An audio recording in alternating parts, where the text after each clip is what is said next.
কতক্ষণ বললে, খিদে তো পেয়ে গেল। হ্যাঁ এই তো হয়ে গেছে, চিংড়ি মাছ হয়ে গেছে, চিংড়ি মাছ হয়ে গেছে, তো তাতেই দাও খেতে। হ্যাঁ এদিকে ভাতও হয়ে গেছে, এদিকে চিংড়ি মাছও হয়ে গেছে, এদিকে ভাতও হয়ে গেছে, সবই হয়ে গেছে।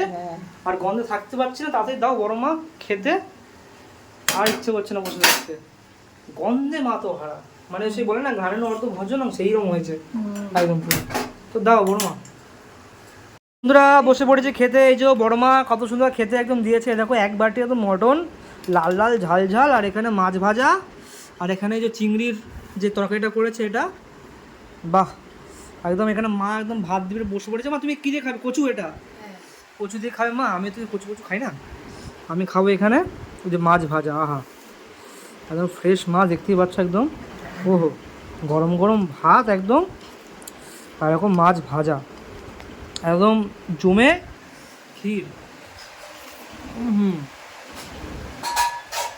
ওই তো মাছ ভাজাতে খাওয়া কমপ্লিট। এরকম দেখো এক বাটি একদম লাল লাল ঝাল ঝাল ঝোল, এটা ঢেলে নিলাম একদম পাতের মধ্যে। ওহো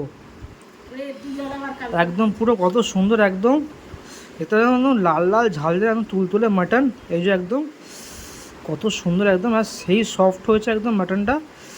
দেখো বন্ধুরা দেখো একদম, এই যে আলু, যাই হোক একটু ভাতটা প্রথমে একটু মাখে নিয়ে, এই যে আলুটা আছে, ওহো আলুটা দিয়ে ভালো করে দিয়ে মাখিয়ে, তারপর এইখানে যে মাটনটা আছে, মাটনটা দিয়ে ভালো করে মাখিয়ে নিয়ে এরকম করে খেতে হবে একদম। আহা সেই সব বড় মা, ফাটাই দিয়েছো ফাটাই দিয়েছো। মা কেমন হয়েছে বললে না তো? ভালো হয়েছে, মা বলছে ভালো হয়েছে। বড় মেয়ে ভালো রান্না করে, আজ একটু বেশি ভালো লাগছে। একদম মটন কষা, শৌচালয়ের ভাত একদম, আহা জমে গেল।